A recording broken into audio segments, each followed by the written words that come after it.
शहर के एक छोटे से मोहल्ले में रामू रिक्शा चलाकर अपने परिवार का पेट पालता था। घर में उसकी पत्नी सीता सिलाई का काम करती थी और दो छोटे छोटे बहुत ही प्यारे बच्चे थे, राजू और प्रीति।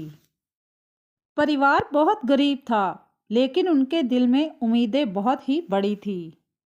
रामू को लॉटरी डालने का बहुत ज़्यादा शौक था। हर हफ्ते कुछ पैसे बचाकर वो लॉटरी टिकट खरीदता और भगवान के आगे प्रार्थना करता, पर हर बार उसके हाथ में निराशा ही लगती। रामू के हाथ में लॉटरी टिकट देखते ही सीता अक्सर ही कहती, रामू मेहनत करने से ही किस्मत बदलती है, लॉटरी से नहीं। पर रामू अपनी पत्नी सीता की एक भी बात नहीं सुनता और लॉटरी टिकट को मंदिर के आगे रखते हुए भगवान के आगे प्रार्थना करता। रामू अक्सर ही अपनी पत्नी सीता और दोनों बच्चों से कहता कि कभी तो हमारी किस्मत भी इस लॉटरी से बदलेगी, हमारी किस्मत भी चमकेगी।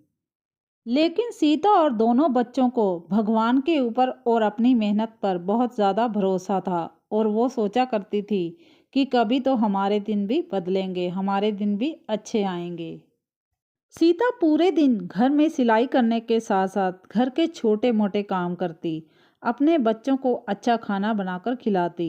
बहुत ही अच्छे से कंजूसी के साथ वो पूरे घर को चला रही थी।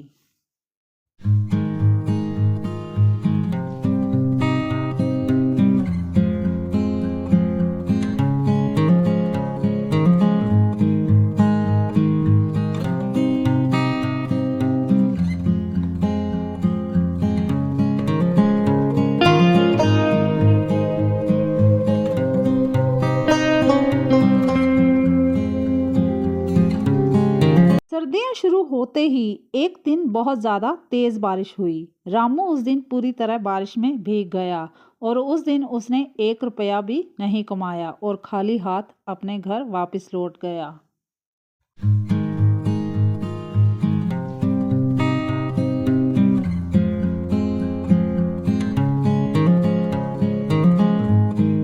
बारिश में भीगने के कारण रामू थर-थर कांपने लगा और घर पहुंचते ही उसकी पत्नी सीता ने जब रामू को इस हालत में देखा तो उसे उस पर बहुत ज़्यादा तरस आया।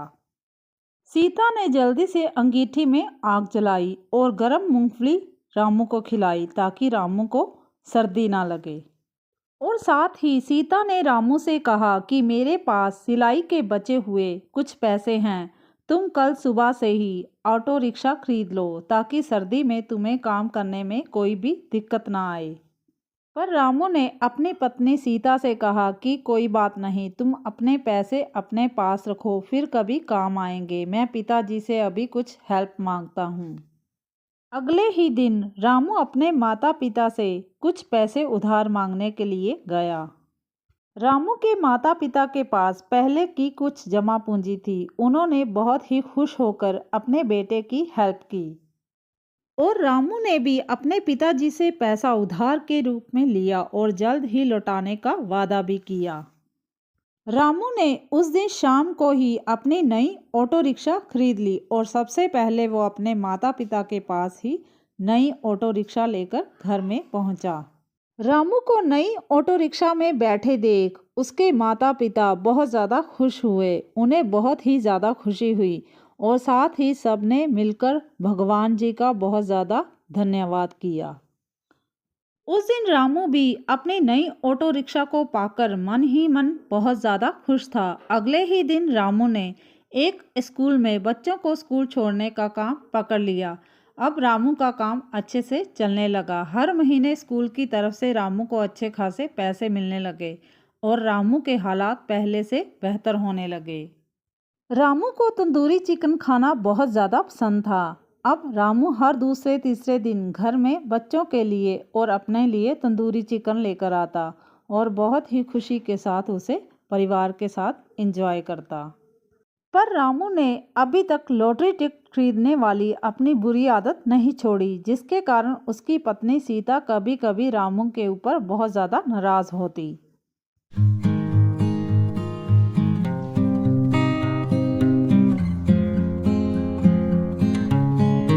साल बीतने के बाद रामू और सीता ने अपनी मेहनत से अपना नया घर बनाया, पर जैसे कि उनके नए घर को किसी की नज़र ही लग गई हो।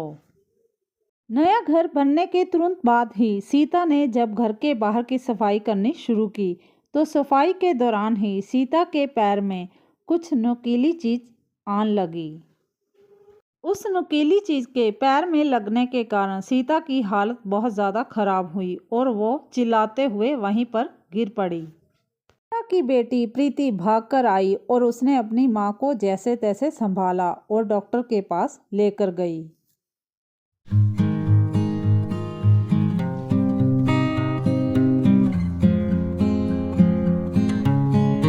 सीता का छोटा सा ऑपरेशन हुआ और डॉक्टर ने उसे कम से कम 2 महीने तक बेड पर रेस्ट करने के लिए कहा। अब पूरे घर की जिम्मेदारी प्रीति पर आन पड़ी। प्रीति ने अपनी पढ़ाई बीच में ही छोड़ी और अपनी माँ का अच्छे से ध्यान रखा और इसके साथ ही उसके बेटे राजू ने भी अपनी पढ़ाई को बीच में ही छोड़ दिया। जैसे तैसे दोनों बच्चे अपने पूरे घर को अच्छे से संभाल रहे थे। कुछ दिनों के बाद सीता पहले के जैसे नॉर्मल हो गई। राजू और प्रीति अब बड़े हो चुके थे। राजू अपने दोस्तों के पास मोबाइल फ़ोन देखता तो उसका मन भी नया मोबाइल फ़ोन लेने को करता। जब राजू ने अपने पिताजी से मोबाइल फ़ोन की मांग की तो राजू के पिता रामू बहुत ज़्यादा नाराज़ हुए। पर सीता ने जैसे तैसे रामू को समझाया और कहा कि बच्चे हमारे बड़े हो चुके हैं, अब इनकी ज़रूरतों को पूरा करना हमारा फ़र्ज़ है। पर रामू ने घर में किसी की एक भी नहीं सुनी। राजू बहुत नाराज़ हुआ। वो गुस्से में अंदर जाकर बैठ गया। 2 दिन तक उसने खाना तक भी नहीं खाया। दूसरे दिन रामू को अपने बेटे पर कुछ तरस आया और उसने नया मोबाइल फ़ोन लाकर अपने बेटे को दिया और साथ ही रामू ने अपने बेटे राजू से कहा कि इस फ़ोन का हमेशा से सही इस्तेमाल होना चाहिए। तुम अपने काम पर भी ध्यान दोगे और मोबाइल फ़ोन को लिमिट में चलाओगे। राजू ने भी अपने पिता से ये वादा किया कि वो इस मोबाइल फ़ोन का कभी भी गलत इस्तेमाल नहीं करेगा। अगले ही दिन राजू ने अपने दोस्तों के साथ मिलकर कॉमेडी वीडियोस बनाना शुरू किया। कभी वो डांसिंग वीडियोस बनाता, कभी वो गाने को शूट करता और कभी कभी वो व्लॉग भी बनाता। उसने कोई एक कैटेगरी सेलेक्ट नहीं की और यूट्यूब पर वीडियोस डालना शुरू किया। राजू का मन अब मोबाइल से वीडियोस बनाने के अलावा और किसी काम में भी नहीं लगता, जिस पर उसके पिताजी बहुत ज़्यादा नाराज़ होते। ऐसे ही वीडियोस बनाते बनाते कुछ साल बीते पर राजू के हाथ यूट्यूब से एक पैसा भी नहीं लगा। अब उसने वीडियोस बनाना छोड़ दिया और राजू अब बड़ा हो चुका था तो उसके माता पिता ने उन दोनों भाई बहन की शादी कर दी।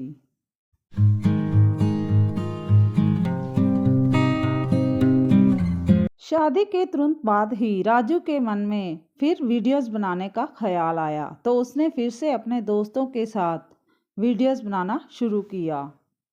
एक दिन राजू ने अपनी वाइफ के साथ कॉमेडी शॉर्ट वीडियो बनाई जो बहुत ज़्यादा चलने लगी। जब राजू को इसके बारे में पता चला तो उसकी खुशी का कोई ठिकाना नहीं रहा। राजू की वो शॉर्ट वीडियो इतनी ज़्यादा वायरल हुई कि घंटों में उसमें मिलियंस में लाइक्स और मिलियंस में व्यूज़ आने लगे। राजू की खुशी का कोई ठिकाना नहीं था, वो खुशी से झूम रहा था। अब उसके बाद राजू ने कभी भी हार नहीं मानी। आज राजू के 10 मिलियन से ऊपर फॉलोअर्स हैं और वो एक सफल यूट्यूबर है। उस एक कॉमेडी शॉर्ट वीडियो के वायरल होने के बाद राजू को अपनी सही कैटेगरी का पता लगा। राजू अब हर दिन हर रोज़ कॉमेडी वीडियोस बनाने लगा और यूट्यूब पर अपलोड करते ही उसकी वीडियोस में मिलियंस में व्यूज़ आते, मिलियंस में लाइक्स आते। राजू की पूरे 8 साल की मेहनत रंग लाई और राजू के पास आज नेम है, फेम है और सबसे बड़ी बात उसके परिवार का प्यार और साथ भी है। अगर आप भी राजू की तरह सफल होना चाहते हो तो प्लीज़ अपने काम पर फोकस करिए, अपने काम पर हार्ड वर्क करिए। एक दिन सफलता आपके कदम ज़रूर चूमेगी।